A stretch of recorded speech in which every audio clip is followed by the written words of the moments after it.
కొత్తగా పార్టీ తరఫున కొత్త ఇన్ఛార్జిని కూడా నియమించారు కాబట్టి ఇప్పటివరకు నాతో కలిసి పనిచేసిన నాయకులు కార్యకర్తలు ప్రజలకి కొంత క్లారిటీ ఇవ్వాలి కాబట్టి ఈరోజు ఆత్మీయ సమావేశం ఏర్పాటు చేయటం వారికి వివరాలు వెల్లడించడం జరిగింది. నా గడిచిన 6 సంవత్సరాల ప్రయాణంలో చివరి 2 సంవత్సరాలు కొండపల్లి మున్సిపాలిటీ ఎన్నికలకు ముందు ఎన్నికల తర్వాత అనే రీతిగా నా రాజకీయ ప్రయాణం కొనసాగింది. ఆ క్రమంలో పార్టీలో ఉద్దేశపూర్వకంగా కొంతమంది నన్ను ఇబ్బంది పెట్టడం, నేను ఆ విషయాన్ని పార్టీ అధిష్టానానికి ఎప్పటికప్పుడు తెలియపరచడం, కానీ దానిపైన సరిగా స్పందించకుండా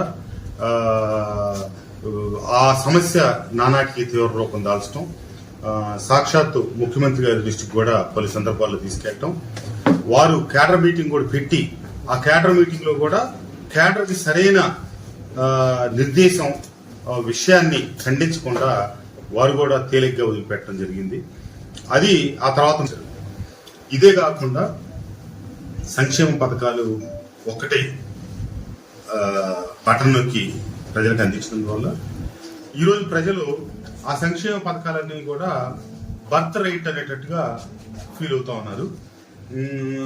అది పేదలకు సంక్షేమం చేయటం అనేది ప్రభుత్వాల కర్తవ్యం, అది ఖచ్చితంగా చేయవలసిందే. కానీ సంక్షేమ పథకాలతో పాటు అభివృద్ధి కార్యక్రమాలు కూడా అవసరం, ప్రజలు కోరుకుంటా ఉన్నారు అనేది మటుకు 100% వాస్తవం.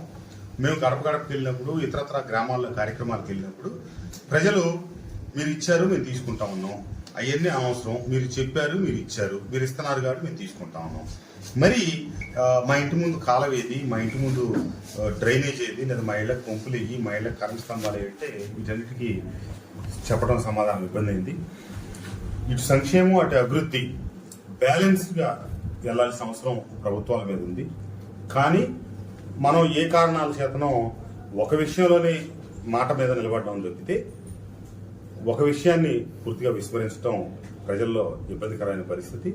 అటు పార్టీలో నాకు జరిగిన ఇబ్బంది, ఇటు అభివృద్ధి విషయంలో నేను మొదటి నుంచి నా నియోజకవర్గానికి నేను తొలిసారిగా శాసనసభ్యుడైన మొదటి రోజు నుంచి చివరి రోజు దాకా ముఖ్యమంత్రి గారికి ఇచ్చినటువంటి విజ్ఞాపనలు ఏవైతే ఉన్నాయో ఒక్కటి కూడా నాకు శాంక్షన్ కాలేదు. మొదటిసారి ముఖ్యమంత్రి గారు సంతకం పెట్టిన లేఖల దగ్గర నుంచి చివరి దాకా ఉన్న అన్ని లేఖలు నా దగ్గరే ఉన్నాయి.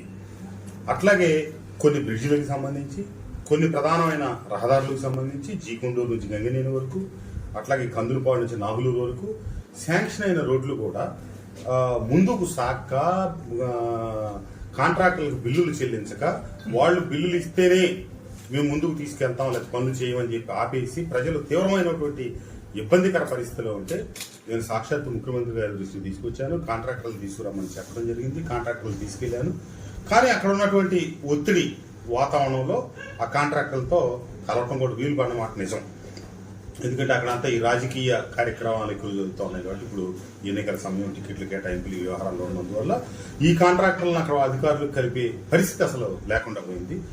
తర్వాత ప్రజల ఇబ్బందులు అభివృద్ధి పరంగా అంతే ఉండటం, పార్టీలో నా ప్రాధాన్యతను తగ్గిస్తూ నియోజకవర్గానికి నేను శాసనసభ్యుడైనప్పటికీ కొన్ని ప్రాంతాలకే నన్ను పరిమితం చేసే రీతిలో కొందరు నాయకులు ప్రవర్తించటం, ఉద్దేశపూర్వకంగా మా పార్టీ నాయకులే వాళ్ళ సొంత మనుషులతో, వాళ్ళ కార్యకర్తలతో, వాళ్ళ అనుచరులతో నా మీద అనుచితమైన పోస్టులు పెట్టించడం, అలాగే నా ప్రత్యర్థులు రాజకీయంగా నా ప్రత్యర్థి పార్టీలతో కూడా కలిసి వారు కలిపి నా మీద నిరంతరం నిరాధారమైనటువంటి ఆరోపణలు చేయటం, వీటన్నిటినీ నేను ఇబ్బందికరమైన పరిస్థితుల్లోనే పోటీ చేయకూడదు అని నిర్ణయం తీసుకున్నాను. ఏమైతే ఈరోజు జగన్మోహన్ రెడ్డి గారు సమన్వయకర్తగా నియమించినటువంటి సర్నాల తిరుపతిరావుని మీరే కాదు నేను సోషల్ ఇంజనీరింగ్ చేశాను. ఈ నియోజకవర్గంలో అన్ని సామాజిక వర్గాల బీసీలకి సమప్రాధాన్యత ఇవ్వాలి అని చెప్పి యాదవులకి జెడ్పీటీసీ కేటాయిస్తా, ఆ తమ్ముడు మైలవరం గ్రామంలో 2016లో జరిగినటువంటి పంచాయతీ ఎన్నికలో వార్డు మెంబర్గా ఓడిపోతే నేను మళ్ళీ జెడ్పీటీసీగా పెట్టి జెడ్పీటీసీ గెలిపించుకోవడం, అట్లాగే గౌడ సామాజిక వర్గానికి ఇబ్రహీంపట్నం నుంచి మన కొండపల్లి నుంచి జీకొండూరు నుంచి ఎంపీపీగా అవకాశం కల్పించడం, కొండపల్లి మున్సిపాలిటీలో ఒడ్డెర సామాజిక వర్గానికి సంబంధించిన వ్యక్తిని మున్సిపల్ చైర్మన్ చేయాలని చెప్పి నేను చాలా ప్రయత్నం చేయటం, అక్కడ జోగి రమేష్ గారి సోదరుడికి మున్సిపల్ చైర్మన్ ఇవ్వాలి అని చెప్పి ఆయన డిమాండ్ చేస్తూ, దానికి నేను అంగీకరించలేదనే కారణంతో ఇబ్రహీంపట్నం కొండపల్లి మున్సిపాలిటీగా వైఎస్ఆర్ ప్రభుత్వం ఏర్పడిన తర్వాత నా కోరిక మేరకు జగన్మోహన్ రెడ్డి గారు మున్సిపాలిటీ చేస్తే, అక్కడ ఉన్నటువంటి కొండపల్లి ప్రాంతంలో 15కు గాను 11 గెలిచాం. అక్కడ ఇబ్రహీంపట్నంలో జోగి రమేష్ నివాసం ఉండే ప్రాంతంలో 14కి 11 దాదాపుగా ఓడిపోవటం, సాక్షాత్తు జోగి రమేష్ ఇల్లు ఉన్న వార్డు ఓడిపోవటం, వాళ్ళ పక్క వార్డులు ఓడించడం, వాళ్లే అభ్యర్థులు నిర్ణయించడం. నేను శాసనసభ్యుడిని అయిన తర్వాత వచ్చిన ప్రతి ఎన్నిక ఆయా గ్రామాలలో ఆ గ్రామ నాయకత్వాలకి అప్పగించి వాళ్ళు ఎవరు అభ్యర్థులు నిర్ణయిస్తే వాళ్ళనే నేను అభ్యర్థులుగా ప్రకటించి వాళ్ళకి అన్ని వనరులు సమకూర్చి గెలుపు కోసం అన్ని రకాలుగా నేను ప్రయత్నం చేశాను. కొండపల్లి మున్సిపాలిటీలో కూడా నేను ఒక కమిటీని ఏర్పాటు చేసి ఆ కమిటీకి ముఖ్యుడిగా బాధ్యుడిగా జోగి రమేష్ గారి సోదరునే పెట్టాను. వాళ్ళు నిర్ణయించిన అభ్యర్థులకే నేను అన్ని వనరులు సమకూర్చాను. కానీ వాళ్ళ అభ్యర్థులుగా నిర్ణయించి తెర ముందుకు తీసుకొచ్చి వాళ్లే ఉద్దేశపూర్వకంగా అభ్యర్థులందరినీ ఓడించి పరోక్షంగా కొండపల్లి మున్సిపాలిటీ ఓటమికి కారకులయ్యారు. అదే విషయాన్ని ఇంటెలిజెన్స్ రిపోర్ట్లు కావచ్చు, ఐపాక్ రిపోర్ట్స్ కావచ్చు, ముఖ్యమంత్రి గారి ముందుకి టేబుల్ మీద పెడితే కూడా వారిని పిలిపించి మందలించి వారికి ప్రాధాన్యత తగ్గించకపోగా వారికి వెంటనే మంత్రి పదవి ఇవ్వటం, వారికి మంత్రి పదవి ఇవ్వటం హర్షణీయం, సంతోషం.